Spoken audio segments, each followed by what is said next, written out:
On passe à la loi immigration, discutée actuellement effectivement au Sénat avec, voilà, en tête de cette loi, non seulement M. Darmanin, mais aussi Mme Borne, puisqu'elle s'est exprimée, elle aussi, aujourd'hui à propos de cette loi. Et on va l'écouter dans un instant, mais juste avant, on va quand même aller voir Anthony Lebos qui nous attend au Sénat avec Louis Gagnepin. Les débats donc qui ont commencé aujourd'hui, comme le disait Laurent, et qui s'annoncent houleux, Anthony.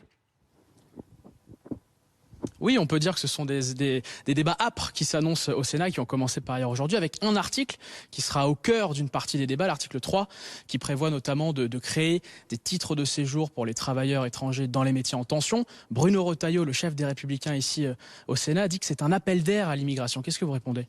Non, mais je pense qu'il a pas bien compris, puisque en l'occurrence, on parle de gens qui sont déjà en France, qui travaillent, qui bien souvent travaillent dans des secteurs stratégiques, et de fait aujourd'hui n'ont pas de papier et pas de droits. Et donc il s'agit tout simplement de les régulariser, de leur permettre d'avoir les mêmes droits que n'importe quel travailleur. Par ailleurs, en l'espèce, Gérald Darmanin souhaite conserver cet article. C'est un peu votre allié de circonstance, le ministre de l'Intérieur, dans cette affaire. Je n'irai pas jusque-là parce que ce projet de loi est par ailleurs très, très répressif et pas du tout dans le même état d'esprit que nous. En revanche, faire en sorte que des gens qui travaillent en France, qui produisent des richesses en France, qui contribuent au rayonnement de ce pays aient la possibilité d'avoir des papiers et des droits, ça me paraît être de la justice et je pense que tout le monde devrait en convenir. D'ailleurs, ce serait bon pour eux, mais ce serait bon aussi pour le monde du travail dans son ensemble, puisque ça permettrait de sortir d'une logique de dumping social qui tire tout le monde vers le bas.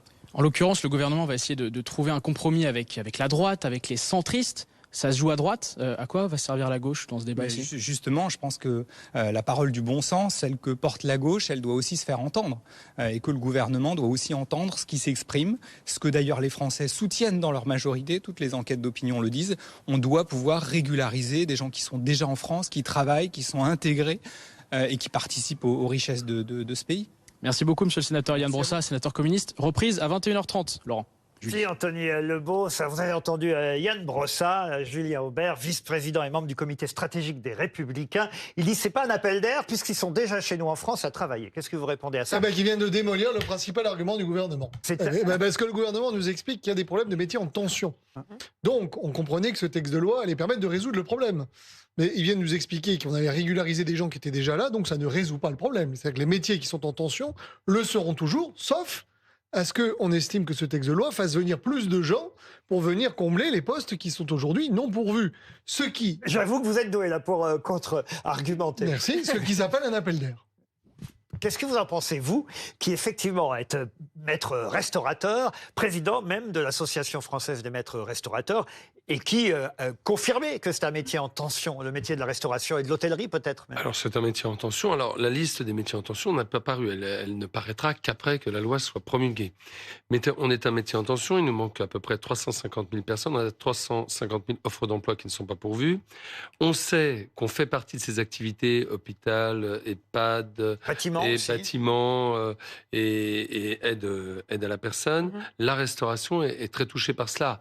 Et on a toujours eu, depuis très longtemps, des gens issus de l'immigration dans nos métiers. Sur ces gens issus de l'immigration dans nos métiers, il y a effectivement des gens qui sont sans papier. Mais il y a aussi des gens à nos portes, qui sont en France, qui ont un métier, qui sont cuisiniers, qui sont plongeurs et qui ne peuvent pas non plus rentrer. Ce n'est pas un appel d'air. Vous avez des gens déjà dans nos établissements qu'on essaye d'abord de régulariser. Alors, ce sont les alias d'un côté, on le sait. Et vous savez, c'est très dur pour un chef d'entreprise et pour la personne qui est alias de parler pendant 3 ou 4 ans à une personne qui, c'est pas son nom. C'est un autre nom. C'est-à-dire que c'est comme si vous vous appeliez Jean Dupont, vos parents vous ont donné Jean Dupont, et d'un seul coup, vous vous appelez John Mackenzie. C'est pas du tout le même nom, voyez-vous. Et vous vivez avec ça pendant 2 ou 3 ans, et le chef d'entreprise aussi. Et puis, vous avez aussi nos jeunes apprentis qu'on a formés. C'est-à-dire qu'on a, pendant 4 ans ou 2 ans, on les a formés. On a tous dépensé de l'argent en tant que citoyens pour les former, par les régions, par les municipalités et autres et autres. Et puis, ils sont majeurs, et là, c'est fini, c'est terminé pour eux. Donc ça, ce n'est pas possible. Et puis, vous avez les gens à l'extérieur qui ont des petits boulots à droite à gauche, qui n'ont pas leur papier et qui sont effectivement, comme le disait le responsable, qui sont effectivement intégrés à la population. Mais est-ce que ces arguments-là sont meilleurs que ceux de Yann Brossat, monsieur? Non, mais le problème qu'il y ait des métiers en tension, personne ne le nie. On pourrait néanmoins se poser la question ensuite de l'attractivité, de la rémunération, des rythmes de travail, de l'adaptation à la société, parce que les gens n'acceptent pas forcément la même charge de travail que par le passé. Prenez les médecins, c'est un métier en tension. Médecin de campagne, aujourd'hui, essayer de trouver quelqu'un qui vient au domicile, c'était admissible il y a 30 ans. On fait d'ailleurs venir souvent des médecins étrangers. Et on fait venir des médecins étrangers, vous avez raison. À côté de ça, nous avons quand même 3 millions de chômeurs, 3,5 millions de gens au RSA. Donc c'est une défaite de la pensée que d'expliquer qu'alors que nous avons 6 millions de Français aujourd'hui qui seraient en attente, alors ils sont peut-être pas tous employables dans ces métiers, mais enfin on peut en penser quand même que par des actions de formation, par des actions aussi de développement pour mieux, je dirais, faire connaître l'offre disponible, pour mettre en adéquation la demande de travail et l'offre de travail, que ces 6 millions de personnes devraient être prioritaires et pas considérer qu'on doit faire venir de l'étranger les forces disponibles. Ensuite, mais c'est ce que dit Emmanuel Macron. Il le rappelle, les Français sont prioritaires, mais il ne faut pas non plus être hypocrite. C'est-à-dire que quand on voit les chiffres quand même dans le BTP et l'industrie, quasiment 25% d'ouvriers qualifiés qui sont immigrés, dans l'hôtellerie et la restauration, 22% des cuisiniers, 25% des commis de cuisine sont immigrés. Vous avez raison. Ça, c'est la réalité aussi. Il ne faut pas se cacher. Mais la première question qu'on devrait se poser, c'est pourquoi est-ce qu'on n'arrive pas à faire venir des Français sur ces métiers ? Parce qu'ils sont mal payés. Pour la non mais attendez, donc on estimerait, on estimerait finalement que les Africains, d'accord, devraient faire les travaux que les Français ne voudraient pas. Donc il y aurait deux types d'humains en fait. Ceux qui feraient des métiers qu'on jugerait plus nobles et ceux à qui on pourrait confier d'autres métiers. Enfin, au plan humaniste, si vous voulez, moi ça me choque. Non. Répondez, M. Fontaine. D'abord, Alain Fontaine. Et après, on donne la parole à nos débatteurs. On n'est pas sur un problème de salaire. On a tous fait des progrès sur les salaires et depuis déjà plusieurs années, avec les mutuelles, avec vraiment un environnement contractuel qui est bien meilleur qu'il y a quelques années. Le fait est que la société a changé. Et quand vous parlez d'immigration, cette immigration qui, je dirais, est économique, alors structurelle ou conjoncturelle, ça les économistes peuvent en débattre, mais c'est une immigration qui est nécessaire depuis des siècles dans toutes les sociétés. C'est-à-dire qu'à un moment donné, vous avez la population autochtone qui dit « je veux plus faire ces métiers-là, je veux faire autre chose ». Et là, nous sommes sur un véritable tournant de société où les gens ne veulent plus faire certains métiers. Et effectivement, c'est l'immigration qui va la reprendre, tout comme en 1950, nos amis portugais, espagnols, algériens ont reconstruit la France détruite, on trouve des maçons, italiens également, et leurs enfants sont devenus ouvriers, chefs d'entreprise, avocats, journalistes, politiques. Il faut bien comprendre que vous avez un glissement de l'immigration. Il y a deux choses. Et ces gens-là sont devenus deux choses complètement intégrés. Je donne la parole, M. Aubert, mais d'abord, quand même, j'aimerais entendre nos camarades. Louis Morin, rapidement chacun. Louis, Blanche et Louison. C'est un sujet très intéressant parce que finalement, c'est l'opposition entre une droite centriste libérale et une droite conservatrice. Voilà, vous avez finalement la loi du marché. Et cette opposition, pardon de vous interrompre, existe même au sein des macronistes. Vous avez les macronistes de gauche et ceux de droite. Exactement. Et finalement, vous avez la loi du marché qui fait que, effectivement, certains postes aujourd'hui ne sont pas particulièrement attractifs. Et par conséquent, eh bien, la question se pose pour réussir à recruter davantage. Faut-il augmenter les salaires et recruter finalement des Français, ou faut-il ouvrir ces postes-là à des travailleurs immigrés? C'est la question finalement, c'est le nerf de la guerre. Vous avez un peu répondu quand même. Bien sûr. Blanche. Deux choses très rapides. Le premier, un petit principe de réalité. Quand on s'intéresse aux projections démographiques dans le pays, la DARES a récemment publié une étude qui montrait que sur 760 000 postes à pourvoir en moyenne chaque année, d'ici à 2030, seuls 640 000 jeunes entreront sur le marché du travail.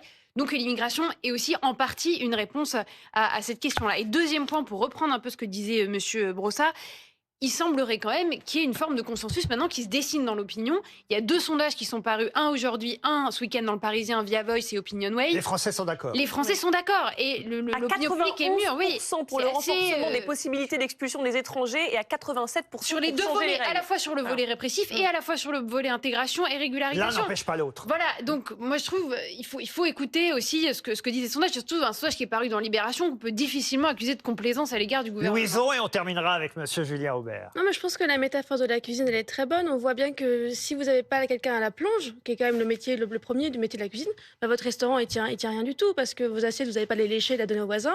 C'est le Covid, c'est pas bien. Donc il faut évidemment, et que y a, les gens au chômage de je ne sais pas quel métier du tertiaire, ils ne vont pas aller faire la plonge. On le sait très bien. C'est pas un problème. Donc, je prolonge ce qu'ont dit mes camarades, et ainsi vous pourrez répondre. Essayez de répondre, beaucoup de points, de répondre à tout le monde en même temps. Mais vous êtes un politique, vous avez déjà tout noté.